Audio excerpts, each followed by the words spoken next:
So I think this is shaping up to be a great episode. Welcome to Popcorn Talk, featuring movie discussion, news, and interviews. Popcorn Talk. We talk movies. You guys, welcome on into The Pointe with Kristyn Burtt, presented by Dance Network and Popcorn Talk. I am so excited to be here. You guys heard what I did there. So you think. If I was really clever, I would have done a good episode for Goodwin. However, I do think she's great. So introducing So You Think You Can Dance All-Star. You'll also remember her from season 3, Jaimie Goodwin. Hello. So excited you're here. I've been excited all week. I'm excited Seriously. too. Thank you for having me. We were trying to figure out when we saw each other last, and it was at least 2 years because you didn't even know I was married. So Yeah, you know what? I actually think it was the finale of So You Think You Can Dance season 12. Wow. That's a while ago then. Yeah, because that was the last time I performed before my injury. Yep. And I'm sure I saw you at I'm the sure. finale. And then, and Gabby lives in Chicago now. I know, everything's changed. She's been an all-star, and then she's already moved to Chicago. So yeah, there you go. We're all growing up. I know we are. I'm embarrassed. Like, I knew you were in season 3, but when I was going back and doing my research, and I was like, 6, 7, wait, 3? Wait, how was she in 3? It was 11 years ago, and now that they're doing season 15, they're doing all the countdowns on Dance on Fox's Instagram. It's really putting it into perspective how much has happened since I was on the show. It's a generation, honestly, because a lot of these kids who are now on the show, and we'll be meeting a new cast soon for season 15, I think it's hard to believe that, they're 18 years old, some of them, and you go and you look back and you go, wow. They weren't even old enough to watch the show. No, and actually it gets weird. Most of the time when I'm out teaching and traveling and performing, it's the moms and dads that are like, you were my favorite on the show. Like, the kids were way too young to ever remember me, unless it was like an all-star thing. Right. But it's funny with the kids now on the show, I should say dancers, they're adults, I guess, but they're on the show and they're like, yeah, I was inspired to dance because I saw you on the show. And I'm like, so you were young enough to have just started to dance. I mean, it's just kind of wild. It's super wild. And it is, the people that did watch or went back and watched on YouTube, it is the same names. And I will tell you this because I've had enough of these kids here in the studio that it's you, it's Allison Holker, it's Travis Wall, Benji Schwimmer. It's the same names that got thrown out to me over and over again. Twitch, of course. Comfort, and I love that. Yeah, it is cool, and a lot of us are also teaching on convention circuits, and so we get to work with the kids personally, and I think that makes a difference too when it comes to who they stay inspired by. Mm-hmm. But yeah, it's definitely been a growing experience for me because I look back at it and I'm like, wow, these kids, I probably taught them when they were in the mini room. In the mini room. And now they're on the show, so it's pretty cool. It is kind of unbelievable, and we have reached a point, and we got to this thing a couple years ago, especially when All-Stars were picking contestants and things like that, and people were like, it's not fair, and I'm like, we are now in a generation where everybody knows each other. You guys are all out teaching. They're coming in inspired by shows like So You Think and Dancing with the Stars, and even Dance Moms. Whether you love it or hate it, it did influence a generation, and this is what's happening. Everybody knows each other. Right. And honestly, even back in our day, everyone kind of already knew each other, and it was hard to not make it look like favoritism sometimes because, Mia, Tice, Wade, we all took from them when we were little kids. And actually the dance world, which was much smaller because it wasn't as exposed to so many people. And so even more so, I felt like we knew each other in an intimate way, like teacher student, mentor student, we grew up competing together. I mean, you studied with Denise Wall, so you knew Travis, and and Danny and I were growing up together, and then you've got the Schwimmers. I mean, people are forgetting all of this, that the people were tied together already. So yeah, totally. It's hard to get away from it. It certainly is. What was it like training with Denise Wall? Because she has put out a lot of talent. Yeah, I mean, it was amazing, and she has such a way of being clear and direct about what she expects from her students, but also she cares about everyone, and she genuinely loves and nurtures her students. So even when she gets, I don't want to say stern because she's always so sweet, but she has an expectation and a standard, and as one of her students, you kind of go into it expecting that you have to work hard and you have to meet these standards in order to be successful there, because she'll meet you halfway. you I love know, that. and she took me under, she saw me at conventions when I was really young and I was such a mess, like really, really bad. And I didn't end up going to her studio till I was 11 or 12. And I was actually inspired to go to her studio because I saw Travis dancing at her studio and I had a huge crush on him. Stop. I Yes! love this. Yes, because he did the Dr. Pepper commercial where he was doing the back handsprings and then handed the teacher a Dr. Pepper. And I saw him sitting in the waiting room and I thought, Mom, you can leave me here. This is my boyfriend. This is my boyfriend, yeah. And so, I mean, I tried really hard for that. It didn't work out for me in the long run, but as far as Travis and I's relationship, we did date for a second. Did you really, like in junior high or something? Yes. But it was just funny because I was like, you know, his first and last girlfriend, and I really love that. I mean, he's been like a little bit of everything to me, like a brother, like Yes. a boyfriend back when we were super young, so it wasn't the same as, you know, having an adult relationship. But we've kind of gone through all these different fluctuations together. So, I mean, speaking of being really close, we actually knew each other from conventions. Then I went to a studio, and then now we're more, you know, friendship, work. Yes, it's camaraderie. totally different. It totally has changed all through the years. What is Denise Wall's secret? Because she is clearly creating artists. She's not just creating a dancer. She's creating a professional artist. You know what? One of the things I think that makes her so unique in the way she trains dancers is that extra care she gives them. I mean, every dance teacher has a special connection with their students, or most that I've learned through. But Denise she genuinely takes what you're going through in your life and helps you to learn how to process that through your art. And I had like so many things go on as a child in my childhood that were just like up and down and up and down. And I think that one of the reasons I was able to kind of break through just being a technician, because when I was young, I was just a technician. Like, you would feel nothing watching me dance. And Denise was like, you know, you have so much talent, but We feel nothing. we feel nothing, and the artistry and the emotion is what you use to connect with your audience, not the tricks.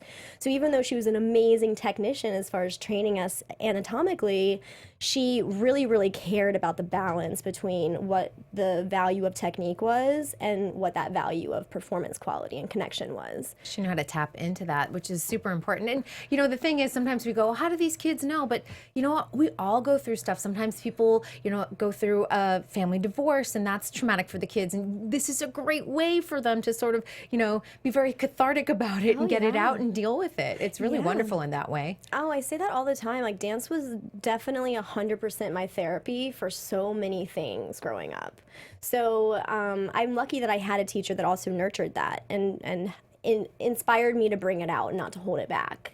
Because that actually is what I say to my students now is, like, take what you're going through, no matter what you're being asked to do, and turn it into an energy that serves you. Yeah, and it's a great way to do it. Instead of walking through your day like feeling so blue, you can walk through it in the dance studio and get it out, and then feel really great the rest of the day. Yeah. I think we forget about that sometimes. And Totally. it's like, The just joy. dance it out, you guys. Do it. So when Travis was on season 2, did you know, like, season 3, like, I'm going to audition, this is going to be my year?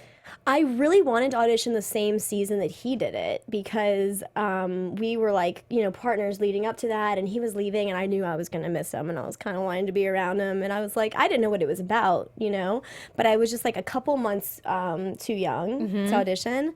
So I'm actually glad that I waited, because watching him go through that process, it inspired me even more, and I wasn't necessarily even excited about the TV show part as much as I was excited to go on tour. I always wanted to do like live performances, and like they were in these huge audiences, and I saw my best friend doing that, and I was like, I want to do that. And I think it was one of the first things I ever saw dance related as far as a show goes that really highlighted the dancer as the artist and not as the background to the artist. It's 100%. I mean, you guys are not, you know, standing behind Janet Jackson, which is a great thing. Don't mind me. I'd Still a great thing. Still a great thing. I would love to. But at wow. the same time, you know, this is your big showcase, and I think people forget that the earlier seasons on the tour, you guys were doing like stadiums and things like that, big auditoriums. Huge they do it in arenas. smaller theaters. Hey, they did it at the Dolby Theater this year. It was fantastic. It was sold out.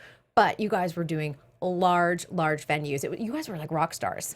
Yeah, it was just like a crazy experience to be a part of something where you go into an arena, and it used to be like a professional like ice hockey rink that they just closed down for our show, in Toronto or whatever. And I remember just like being in front of the largest audiences and thinking I didn't really care what happened during the show, but I was really grateful to have the experience of that tour because it kind of just fired me up and like taught me that, there's a lot of things I'd like to do with my career. I love to jump around. I'm so interested in so many things, but that really like fired me up as far as loving the theater aspect and loving that live like interaction with people. Yes. And that's why, I just adored Shaping Sound. It was one of my favorite jobs I've ever done because I just got to feel new audiences every night, and everyone is different. Changes all the time. Yeah. Changes all the time.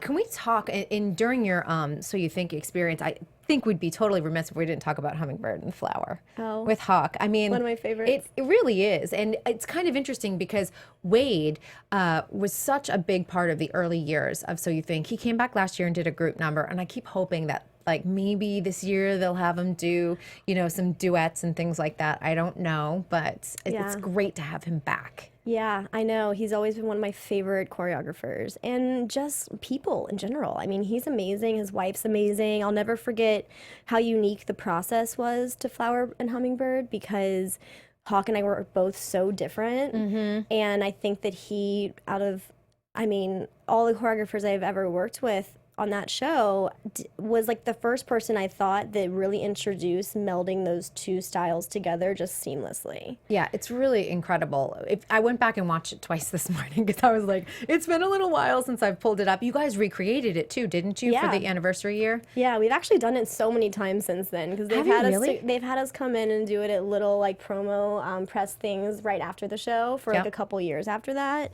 And then, and then we came back for the anniversary show, so that was really cool too. That's amazing. Did they ever have you do it at like a Dizzy Feet gala or anything? They did. Well, we did it for, and I think this was part of Dizzy Feet, but it was something in honor of Nigel.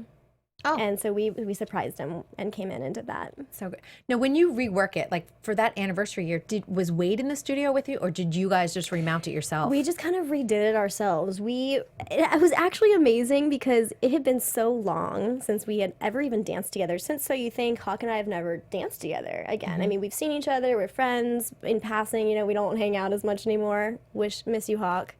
I saw him in Detroit. I randomly was in Detroit doing a presentation. I was doing a live presentation at the Detroit Auto Show, and he was performing. No way. Yeah, isn't that random? Yeah, so we wound up going around the show weird. together. I know. I was like, hey, you're in Detroit. I'm in Detroit. Yeah, he's probably going to be that person I run into in like an airport, Yeah. No, but through social media and everything, I keep up with him, and it was cool because we hadn't really seen each other, hung out on an intimate basis, danced together, and then for that anniversary show, we were like, all right, well, do you just want to walk through it and see what we remember? And so we turn on the music, and it literally just comes back in an instant, like everything just feels so natural but better because we've both grown as dancers and artists. And so we kind of marked it through twice. We remembered everything. It felt really great to be back in the space together.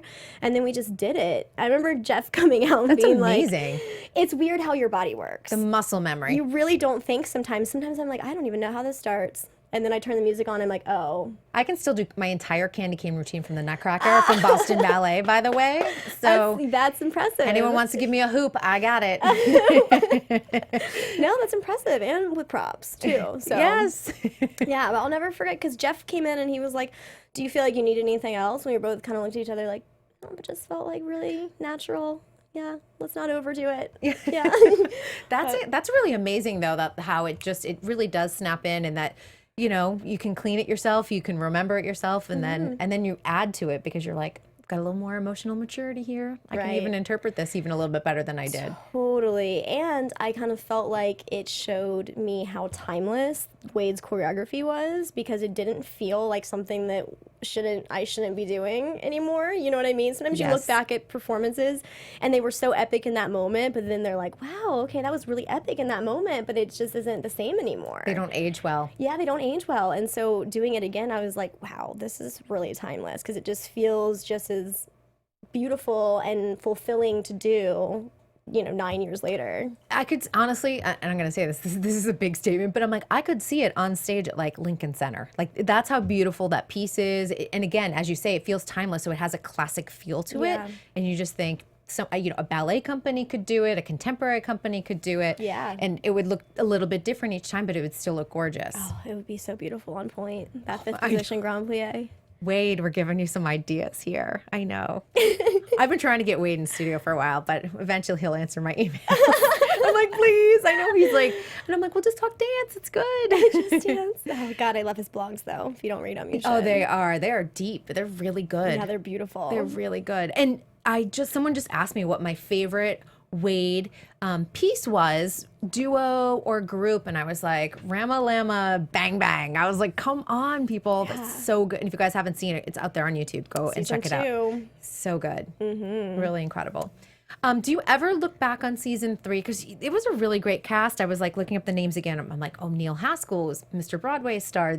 Still, Pasha and Anya. Lacey was there. Lauren Gottlieb. Saber, of course. Hawk Dietrichs. Danny Tidwell. You.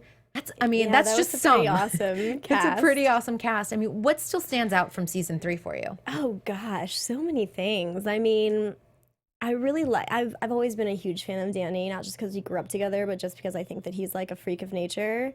But I'll never forget when he did that solo to We Are the Champions. Do you remember that? I do. And he did the full homenage, and then all those second turns and the pirouettes, and then stopped on releve. And I just that for me was like an epic moment. I was very proud of him. I think I was a little biased too. Very proud. Yeah. Yeah. And he's just inspired me so much growing up. But I think like pretty much everything he did, and honestly, like watching people's journeys, being able to be on the inside of it and really see what's happening, and in opposition to what you see on TV. And a lot of it is based from the truth, but then there's certain things that go on, like for instance, they gave Danny a lot of flack for his ego, or what looked like his ego. Yes. But knowing him, I was like, oh no, he's like the softest, most gentle like soul, and he doesn't have that about him at all. But was that the edit, or was that his nerves? Because that can be both things. You know what? And a little bit of both. But when I'm like, and everyone had their own journey, but I am just using this one as an example. And for me too, I remember going into the show very confident, and then like throughout reading the blogs and doing all the things they told me not to do, like going online and reading what everyone had to say. Do it. I started feeling like really self-conscious. Yes. And I think that's kind of what happened with him too, and with other people that let that energy get to them, where you start to manifest what they're saying about you because you're so nervous and so jaded because you're just in this space. You don't even see the public very often. You don't see your family. You don't see your friends. You're in the studio and you're around these same people. And so once you start to get this idea of yourself in your head that someone else put on you, it just is like this slow, like downward spiral of self-reflection. But like some people don't handle it that well. I didn't handle it that well. Everyone says, I get so many people in here, and they're like, I just wasn't myself. Yeah. I wish I could go back and experience it because I'd be so confident, or just take in the moment and have fun. And, there's certain contestants I think that can do that, and I admire that because it's really hard to do. But other people, they just start to almost like shrivel and shrink up because of it. Right. Yeah, totally. And it's also like now knowing myself better, I'd feel more confident in what I had to say or what my voice was, even as an artist. But on the show, I was still figuring out what my voice was. Mm-hmm. So when they ask me questions or when they want me to interpret myself and I'm still figuring that out, that starts to be a conflict in my ego as well. And like I think that happens to a lot of people who don't really know themselves yet. And so many people are going on it so young now. Whereas season 3, like Danny was a professional. Mm-hmm. Anya and Pasha were professionals. A lot of people had danced professionally on some scale before they were part of the show, and even season 2. Yep. But as the seasons have gone on, they've become younger. The 18-19s dancers. Yep. Yeah. And I was 18, fresh out of high school when I went on the show, and like I don't think I would ever want to do it again as a contestant, but if I were to have done it differently, I would have done it when I was just a little bit older and felt a little bit more in my own skin. That makes sense. Were you able to do like prom and high school graduation, or were you? Oh, I was homeschooled, and all I ever did was, I didn't miss any of that. No, I finished high school on the road because I took off high school while I was homeschooled, and I did everything online. So I took off like the last 3 months to start the show. It was like April, May, whatever, and then I just kind of put it on hold. And when I went on tour, I finished school on the bus. So that sounds like fun. That was not fun. I wanted to be doing other things. I know everyone else was like, bus. Yeah. And you're like, homework. I was a fast student though. I was like, you're like, I'm getting this homework done. Yep. Done. That's so interesting. Yeah, it is interesting just to see how people do handle it. You guys also had more camera time than current contestants. Current contestants basically have a very short package, and then they're just expected to dance. You guys had result shows. They did all these silly little packages with you guys, which is very fun, and we love that. But there's more pressure with that too. Yeah, totally. Like, who am I? Oh my gosh, I look like a dork on camera, and then you get you start watching yourself. You're like, nope. I notice now through doing All Stars, and I know that they have way more responsibilities as contestants than we do as All Stars most of the time, but I noticed that they, kind of, because the packages are short, just have like a mission, and they just have to say what they need to say and like get out their storyline or how rehearsal was or whatever, and there's not as much like getting to know you time. Yes. And so the getting to know you time was a lot of pressure for a lot of people, I know. It is, and it's like last season they're like, Lex, you don't have a big enough personality. He's more of an introvert, but if you talk to him, he's actually pretty relaxed and goofy. So funny. Exactly. I was like, he's really funny. And he'll just say something and you're like, oh my gosh, he totally that was hilarious, because it's just like quick-witted. He doesn't say much, but when he does say something, it's very valuable. It's like 1, 2, 3, and he just hit you with it. And I'm like, oh wow. So I think sometimes it does a disservice to someone, because people are like, oh, that's going to be the guy that wins, but then he has no personality. I'm like, he's got a great personality. Right. He lives, eats, and breathes dance too. Right. So well, and nothing against these people at all, but a lot of the people that have the biggest personalities on TV are also kind of, they can't be like that all the time in real life, or it ends up being just too much energy. You can't live up here. No, so it's kind of like something that gets turned on and turned off, whereas some people just don't turn it on. They just don't. You know what I mean? Like I'm kind of like one of those people that's like, I'm just gonna do what I do, whether the camera's there or not. Yeah, and in reference to Lex, if you meet him in person, he's the same guy that was on camera. Like Lex was like cool as a cucumber, so he got it. Totally, love him. What was your very first job post Dancing with the Stars? So You Think You Can Dance tour? Oh my gosh, my very first job was High School Musical. 3. You did the big feature film. Yes, I did. With Kenny Ortega. Yeah, and it was a cool experience, because I remember going into audition very shortly after the show, and he was like, oh my gosh, I watched you on So You Think You Can Dance. My wife and I love the flower and hummingbird piece. It was our favorite. And so I was like, oh, this is awesome. I'd never, it was my first audition outside of So You Think, and I hadn't had a reaction like that. So there was like, for me, the first time that I thought, oh, you know what, if nothing else valuable came out of that show, it's clearly opening a lot of doors for me, because I had looked up to Kenny for a long time. So it was cool. Fantastic. And a lot of people worked on that. I know I've had Britt Stewart in here. She was Molly on Gray. Molly Gray, that's right. Yeah, so many other people. So many. Allison did not Allison do. did. She did the all first two. First two, and then did not do the 3. third one. Okay, I was like trying to keep up with everyone's little. A lot of the Utah kids wound up at some point. Because they filmed there. Did you film 3? Yeah, we filmed 3 in Utah as well. And we actually worked, there weren't that many of us that came in that weren't Utah locals, because they tried to keep it Utah locals for the most part. And they try to keep it younger too. Yep. The casting. So they brought a few people in that were like a little too old for high school, but we pretended. And then they used a lot of actual like high school great dancers like from Utah, because there's so many good studios in Salt Lake. It's like what they're drinking in the water, they just breed dance. It's amazing. Yeah. And now that I've done enough of these shows under my belt, I joke all the time, but I'm like, my dancers are all from Utah or Colorado. Florida is getting up there because I'm telling you, all of the like Dance Town and there's a couple stars, and, of course. They're starting to really make their way here in Los Angeles, especially with World of Dance. So I'm like, holy cow. Like, those are the 3 states. Move there if you want your kids to. Yeah, it is kind of weird how it becomes very geographical. Like, you can see just patterns of people coming out. Very concentrated. It's super interesting. What about High School Musical? Did that inspire you to like, oh, I want to do feature film, I want to do TV, or were you just like, I just want to work? You know what? That's the hard part. It's actually the blessing and the curse about me, I think, because I was trained in everything and I really like everything. Like, I love jazz, I love musical theater. I mean, every style of dance I really enjoy. So I do want to experience everything. Right. And then at the same time, I feel like sometimes that like doesn't narrow my path down enough for me to really like zone in on something if I'm like setting a goal.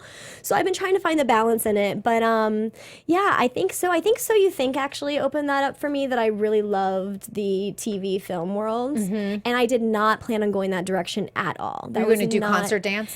That's kind of what everyone expected of me, I would say. And I try hard with my students now not to put expectations on them as far as what kind of dancer they should be. But just as the kind of movement I like to do as a kid and my training, everyone would say, you belong in New York, you should be doing concert dancing. And I was like, okay. And then I went and I looked at Pace and I looked at Fordham and Juilliard, and I was planning on going to school and becoming a concert dancer or something. That was just what people were kind of like suggesting. I went to NYU for dance, so I went to Tisch. Yeah, and I mean, great programs, and I remember looking at everything and just being like, I watched one class, and I looked at Denise, she's the one who took me school shopping, and I looked at her and I said, I think I'd be really unfulfilled here. It's a much different experience, and I've talked to people both for college and against college, and now with so many opportunities, I'm like, if you feel like this is what you want to pursue, just go and do it at this point.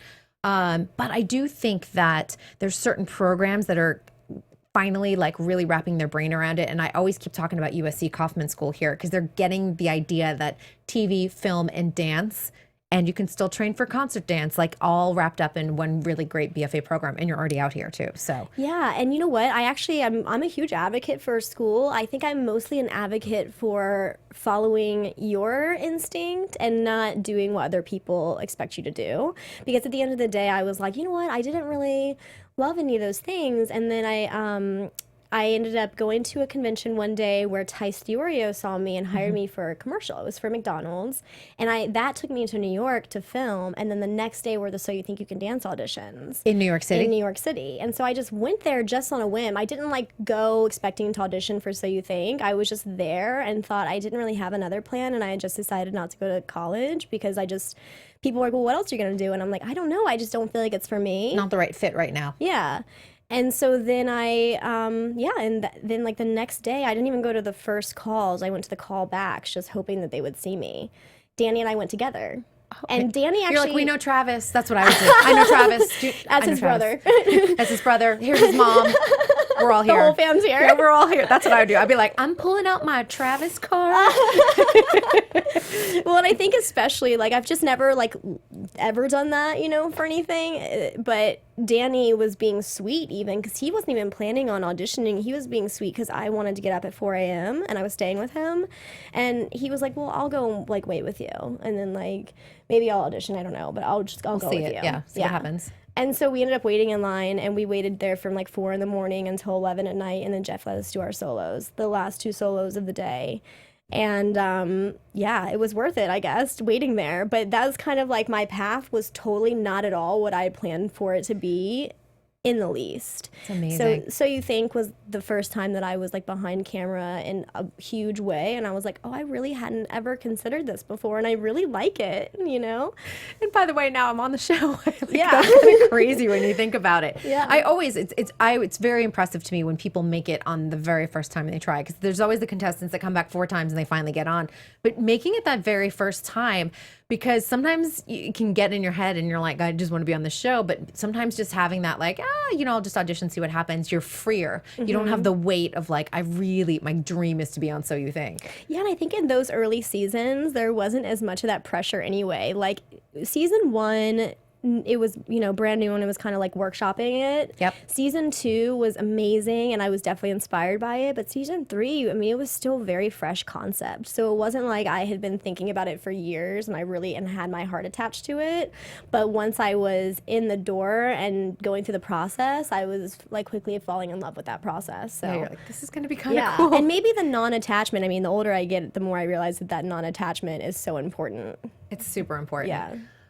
You were there for the foundation, basically, or the beginning of Shaping Sound, which all the right moves. I sit there and I'm like, why is this whole series on Twitter? Like, I wish it would be on Hulu, or like we could just watch it all the way through, because I think now it'd even be more relevant because of where everyone is at this point. Yeah, it's kind of weird. I wish I could go back and watch it too. I have DVDs somewhere, but you need to dig them out. I know I do, and then I'll I can't upload them. That's illegal, I'm sure. No, but have a viewing party. I'll send them to Can you. I come over? Yeah. I'll bring snacks. Yeah, no, and some parts of it is such a blur for me too, because I was going through that injury at the time, and so looking back, I'm like, I would love to watch it again as well, because I was in such a different headspace, But that was the beginning of Shaping Sound, and it was, it evolved so much since All the Right Moves. I hope that anyone who watched All the Right Moves also got to see us on tour, because it's like over the years, you can just see the transformation of all the dancers and how we grew together and how the company grew and everyone matured and everything else like that. I first saw you guys right before the launch of your first national tour. That's where I first met you. I don't even know if you know that, at El Portal, at the street. Yeah, and you had just done Dancing with the Stars with Derek Hough. Yeah. Yes. Yeah, we were about to leave for our first Shaping Sound tour, and Derek went through my agents. I had never met him or worked with him ever before. He just picked you out like that? Like he said he saw some videos of me on YouTube because we had mutual friends, and I was like, okay, great. That's amazing, but that's so random. I didn't know that. That's how it was random for me too, Kristyn. Wait, so your agent calls.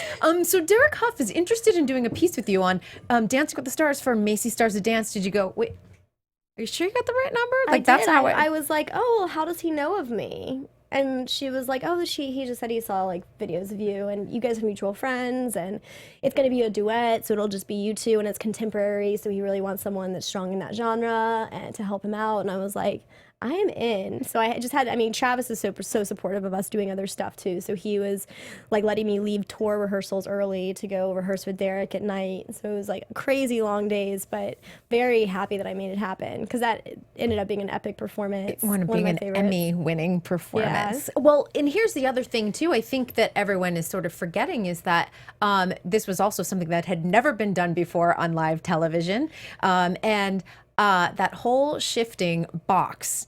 How bruised were you by the end of the performance? Because I imagine the rehearsal process, because you had to rehearse in a studio and then it's built and then you rehearse in that. Yes. It's a process. They brought it to us in a huge warehouse. That's where we rehearsed. We rehearsed in a huge warehouse. They brought the moving room in. It was the same moving box from Bye Bye Bye, the NSYNC music video. So So the box had a history? Yes, the box had its own stardom. I can't believe this. And I was honestly just freaking out. Like, I was really fangirling over just the box. When they told me it was NSYNC's box, I was like, this is music history and now dance history. Yeah. Yeah. So we were just in a random warehouse. There were a couple guys with remote controls, and we just had them turn it on slow, and we just tumbled around in it and found cool things we could do. And it was just literally a process of two gerbils and a hamster wheel, finding fun and exciting aesthetics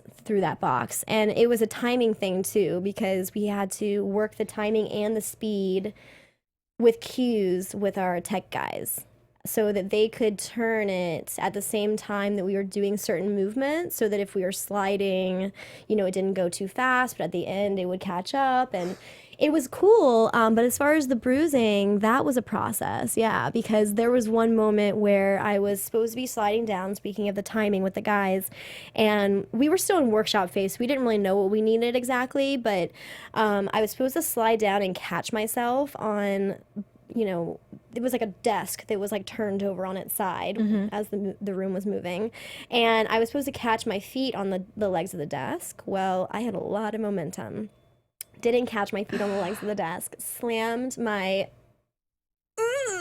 lady parts. Lady parts. That bone. Yes, the pubic bone. That's legit. That's the pubic bone. There it is. And I've never felt my pubic bone in that state before in my life. Like I felt like I heard a crack, but I wasn't quite sure. I just stopped and I like thought I'm never having babies, and I was just so shocked at that moment. I can imagine. I mean, sorry guys, but I can imagine that it's pretty close to what it feels like to be kicked in the balls. Yes. Like it hurts. Oh my God. So bad.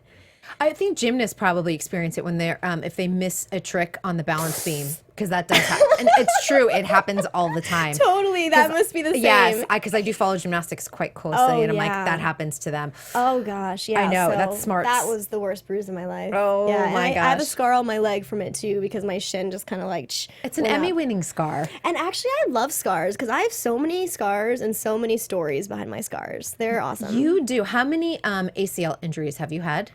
3 ACL injuries before surgeries total, and I've had like 4 other ligaments replaced, all because of my ACL surgeries. So like I tore it 3 times, but because I kept dancing on it, I did damage to other ligaments that also had to be replaced. I've done everything. Well, your last injury came about, was it you were an All-Star, right? And it Yeah. happened at that last finale performance, if I'm remembering correctly. Yeah, absolutely it did. And the thing about it was that it wasn't a moment in time when I snapped my ACL, which is how most people experience ACL tears. It was just like one big pop. But with that, it was like a good 5 or 6 months of degenerative wear on my joint. So basically my screws from my first 2 surgeries, my body started to reject those. Oh. So over time, it just started getting weaker and weaker. And it was like a little weak, in June, July. And I thought, oh, this feels different. But I kind of know by now what it feels like to have an ACL tear. And I was like, but it's not that. I'm not sure. And then it got a little weaker and a little weaker. Well, that last week at finale was just so intense. And we had group pieces, we had duets. And I remember thinking, this is getting really weird because I can't activate my glute. Like I could sit there and just think about activating my glute and nothing would happen. That's freaky. It was very freaky, but still I could feel like an endpoint on my ACL and everything. And then it was like the last 2 times we filmed that group piece, which thankfully we had already done all the live stuff before then. But I never had to do this before, but I had to go up to Jeff and be like, hey, if we have to do this any more than 2 times, like I don't know if I can handle it. Wow. And I've never been to that space before, but I've also been injured 2 other times before that. And I was like, if I'm not able to activate any of my muscles and my knee feels like I don't know how to explain it. Spaghetti or? Yeah, totally. Like a broken noodle. Yeah. Like where there's just like a creak in the stick, and as soon as you put weight on it, it's just going to fall out. Yeah, it's that bend. Yeah, and so it was like that sensation, and I knew, I was like, if I don't stop, I'm gonna tear my ACL and everything else. And see, the problem with dancers, all of us, at any point or another, is that we have a high threshold for pain. We push our bodies to the limit. As you get a little bit older, you get better about this, saying, I need to stop. But when you're younger, you push through, and you push your body to limits that probably any doctor would be like, what are you doing? Well, and I think the important thing, and what I've been learning through my whole process, because I just kind of stopped and I was like, all right, well, this has happened to me 3 times. My last recovery was 1.5 years. And I just knew that I had to do something different for my body. Whatever I did the first 2 times didn't really work. And so I just started like really educating myself. I got certified in injury prevention, and I started studying kinesiology and shadowing all my doctors and my physical therapists. And I just wanted to learn. And like now teaching kids, that's one of my biggest things, is like, I'm not asking you to not want to do those movements or to not do them eventually, but there's actual training and conditioning that keeps your body safe through that movement. And that's the one thing I loved about my doctor. There's so many doctors out there that don't understand the dancer's body. And so in order to be safe, they'll be like, well, you just shouldn't be doing that. they don't realize, you know, that, well, we're not going to listen. Yeah, you're like, you can tell me that, but we're going to go yeah, totally. to dance class right after this appointment. Absolutely, So. yeah, thank you. Nod head, and leave. And so my surgeon and my physical therapist both had the mindset of like, you know, you can do pretty much whatever you want with your body if you are conditioning properly and you are treating your body kindly. So I just started doing the work, and a lot of people were like, I can't believe you even are ever dancing again after like 4 knee surgeries. But for me, I knew in my gut again, in my intuition, like I couldn't see myself not doing it. I just knew that I needed to do it again. And then now that I'm on the other side of it, I feel stronger and more educated than I ever have. And I just really feel like my injury ended up being an awesome blessing and having a lot of purpose to it, because now there's things I watch my kids all the time, even kids that aren't my students, I'm watching and I'm like, you're beautiful and you're talented, but you're going to have a surgery before you're 18 if you keep doing what you're doing. I've been talking about this a lot. First of all, you know, all of the extensions are beyond 180, and so we're stretching these kids to the limit. I know, I mean, I studied at Boston Ballet. They were constantly cranking our turnout and cranking out in a way that was not healthy by any means. I know you just think about it and you're like, but also, you know, the other thing, they're dancing even more than I think I was as a kid, and the overuse and the burnout also on the mental aspect of it. Yeah. There's a lot of things that I'm just trying to keep my eye on, because I'm like, I wonder what's going to happen to some of these kids. Absolutely. And it's kind of hard because the pendulum for me, it just kind of swings, you know? So dance for a long time didn't get the light and appreciation and respect that it gets now. But in that respect, now the pendulum's swinging this way. There's so many people maybe opening up studios but don't have the anatomical knowledge to keep their dancers safe. And it's not that, you know, they're trying to hurt their dancers, but a lot of people just, the education's trickling down from the top. So if we're doing very simple movement back in your day or my day, that's okay for our bodies at that point. The training that we were doing was okay. But now we're doing movement that resembles more like rhythmic gymnastics a lot of times. Contortion. And our training's not any different. Our training's not evolving with the movement. So it's kind of like, it's just in retrospect looking at like, how can we implement more things that are going to keep the body safe? Because dance isn't ever going to stop, you know. And we're pushing the limits on it too. Oh my God. We're doing it in gymnastics, we're doing it in dance. It evolves just so fast. And medicine evolves quickly too. But if you notice, like our training, we don't really have a standard of training as dancers. Even in ballet, there's no standard of safe training. Like you said, it's all cranking it out. It's all for the aesthetic. That's right. And it depends on where, you know, where you've trained and whether they're, you know, they're following like an RAD syllabus or whether they're, you know, following what Balanchine did. And it's like you follow something what Balanchine did, your body's gonna have a little bit of trouble later on. It just is, you know? Yeah. And like you said, not having seasons to rest, because dancers have always not had seasons, but they also didn't have as many opportunities and as high impact opportunities as we have now. So if you're going to be doing something like the Dance Awards or like a huge nationals, you know, any sort of convention, at the end of the weekend, you need rest and active rest and therapy of sorts.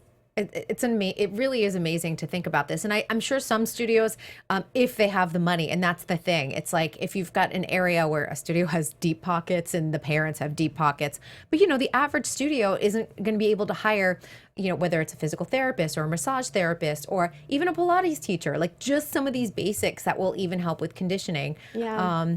Well, and that's where I've really gotten super passionate is like, where are the gaps that we need to fill in order to keep the body safe without telling people that they have to change their whole training regimen. Right. Because that's never going to happen, you know. Right. And make it affordable too. That's the other thing, because we're already doing privates and then we're traveling, and I mean, it's expensive. Well, and there's so many affordable options for active rest and care for your body, but it's just like, I don't think that the options are as easily accessible to people as we need them to be. Yes. Like I work with, you know, Sugarfoot Therapy is the company I was certified for injury prevention through, and their stuff is all cross training for dancers, great. and it's all online, and it's all stuff you can take with you on the road. So like, and it's super inexpensive, very affordable. And then I work with another company called T-Spheres, and they're like therapy balls with essential oils that are infused, and I use them right after. I use them on the plane. I use them after class. But like stuff like that are just small little changes. Even just knowing when is proper time to stretch, you know, because you want to get those oversplits, but it's not safe to stretch like that before you do cardiovascular movement. So it's not safe before you dance. It's only safe after you've done a cardiovascular movement. And everyone's just jumping on the floor, like cranking it out right away. And actually thinking that that's their warm up. I know. And that's not the warm up. You need a warm up to dance, and then you're welcome to, you know, find those long hold stretches. But just that's simple stuff that doesn't even cost anything. It's just a matter of education. I love that. You should be in every studio, like running around, like educating everyone. It's a good idea. It's a really good idea, honestly. Because everyone who brings me in, I'm always like throwing little things here and there, because, and even professional dancers that I work with on projects from day to day are like, what are you doing? I've never seen anyone do that before. You know, the way I'm using my therapy balls or the exercises I'm doing. And it's just stuff that I've learned through my PT and everything that I'm like, really? This is something that everyone can benefit from. And if you want to dance as long as possible, because it's not this, it used to be back in the day, like, oh, you're 26, you got to stop dancing and start thinking just about teaching. That's not it. You can dance well into your 40s and 50s, and you can still take class, and you can do whatever. I mean, just keep your body, you know, well-oiled. Healthy, yeah. Keep it healthy. Yeah. My new motto has been like, don't train for now, but train for the future. Super smart. I love that. You know, and the things that you want to do, you can do with longevity if you have a good foundation. I really, really believe that. I agree. I think that patience is a virtue, kids. I'm not good at patience. I'm not either. But when it comes to my body, I had to learn a little bit. You were good. You were good. Speaking of patience, it's been a while since we've seen you on that So You Think stage. And without spoiling anything, we are going to see you as an all-star in these upcoming Academy episodes. Yes. So exciting. So everyone learned the twist if you watched the preview for next week. So what you thought was top 20, Yeah, no, Academy's not over. So yeah, they brought us in for to do all-star performances with the contestants during Academy Week, which is brand new. And you dance, we won't say who, but you dance with 2 contestants.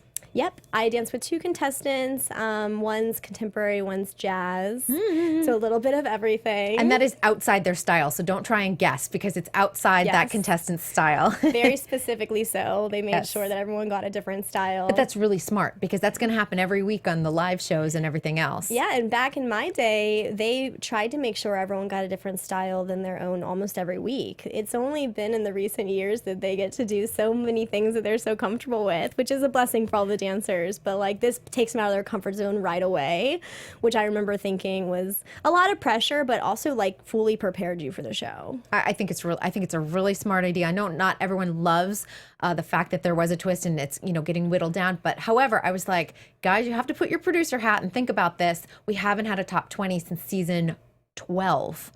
When they cut budgets, this is the producer hat talking, you don't get those former budgets back, unfortunately. We don't have result shows anymore, so those don't come back. You know, this is what happens. So I knew that this is one of the reasons I figured out the twist, because I'm like, Fox is not going to, I keep spitting tonight. I'm like, Fox is not going to start throwing a budget for 20 people. So I'm like, how are they doing this? And I was like, here we go. Yeah. Yeah. It's kind of exciting. I mean, I expect a twist every year. You know, I don't think that there hasn't been. I don't think there's been a season that we haven't had a twist. There's always something. Yeah. There's always something thrown in there, so this is the one for now. I know, but this is so good. And you do not know if you will be an all-star for live shows yet. That has not been. No one's been told like you're going to be on the August whatever show or anything else like that. No, we don't find out about that until much closer to live shows. Yes. Yeah, and because it always changes with who is on the show every week as well. So we'll definitely find out more. I know they've been working really hard. The contestants have been in rehearsals for a while now. So that is great. That is so exciting, because it's just going to be such a great season. I met the cast. You know the cast. Yeah. I think it's a really strong season. And we're coming off of a strong season from 14. So yeah, the expectations are very high, but this group I thought was really good. Yeah, definitely. I mean, it kind of reminded me a little bit more of, I don't know, back in the newer days, like when the show was kind of new and we had such a good variety of dancers in the top 10, top 20. I would agree with that, actually. When I looked, I have this list. It's like my cat chewed the corners of it because I've had it for a couple months at this point, because they gave us like a list in their photos and just a couple tidbits about each of the contestants. And I'm like, this is a really nice mix, actually. Yeah. And it's been a little while since I felt like it's been a broader mix versus like, here's your, 5 of this style and 10 of this style, and here's 2 of the other styles. And I think that there's a little bit more maturity maybe too from these contestants. Not everyone, there's a good like range, but there's a few of them there that give me that kind of like old soul vibe, which I really love. I dig that. Yeah. I so dig that. We only have 4 minutes left. I was like, God, I know. that went so I fast. knew this was going to happen, Jaimie, and I was sitting there thinking, she's going to have to come on back. You know I will. I know. I'm so excited. I was just so excited you were here today. Goals for you. Like, where do you see, like, 10 years out? Are you going to continue maybe on this path of, like, training dancers more wisely? Or are you going into choreography? You know what? For me, I still feel like I have a lot of performance to do, and I really I've loved my career up till now, but I also feel like I haven't explored a lot of the choreographers that I've wanted to work with. Yes. And different avenues. Who do you want to work with that you haven't yet? Oh gosh, I just started working more frequently with Mandy Moore, and she was like one of my big choreographers that I've always loved and admired since I was really little. So that I've started to do already, and I put Dance that is out. hard. Like, Did you see her quote last night? Did you see the show last night? No, No. I Okay. didn't. She has this one quote when she's doing the big jazz number, and she's like, "Dance is hard, everyone," and it was so great. And I put it out, and like Fox retweeted. It's like a meme now, and I was like, oh, I can see it. Dance is hard, everyone. Yeah. And I'm that's like, it is. that's actually a great meme. She's so good. Like everyone that works with her is just really. Well, and I'm really big on like who I surround myself with energetically, and when I see her working with other people, even just like directing on Dancing with the Stars set and everything, I just love how she treats people and how like sweet and inspired. She actually reminds me of Denise. She'll be stern, but in the most nurturing way, and so you like want to work harder for her. Yes.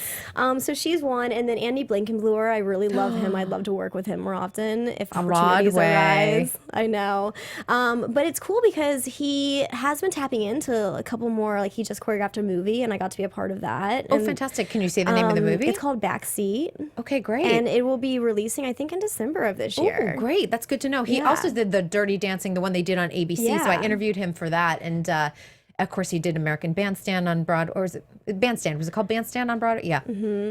But he's really good. He's directing more and choreographing. So he's kind of making that next leap, which is a big deal. Yeah, totally. So there's just been people that have always been on my spectrum from afar, and I would just kind of like to tap into that. But I don't plan on stopping my teaching or anything, because I definitely plan on pioneering through like this injury prevention and education. I think that's so important, and I've been really fired up about it ever since my injury. So I just stay really passionate and fulfilled doing that too. I do think it's really needed. It's really been something that I've been like keeping my eye on too, because I'm like, I'm covering all these young dancers, and I'm like, oh geez, I hope this is okay. Oof, I can't possibly like know the knowledge that I have after my injuries Yeah. and not feel like the urge to do something.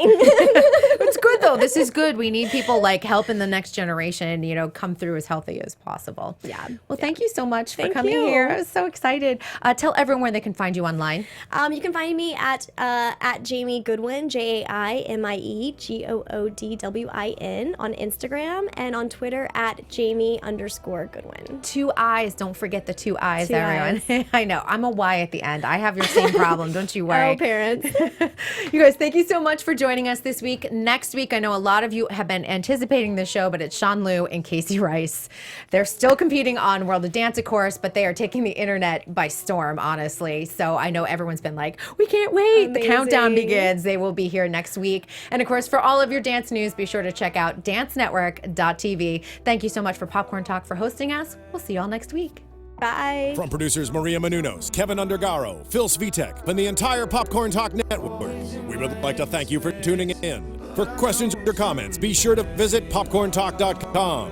I'm Sir Richard Wentworth, and this has been a presentation of the Popcorn Talk Network. The views expressed herein are those of the hosts only and do not necessarily reflect the views of the Popcorn Talk Network or its owners or principals.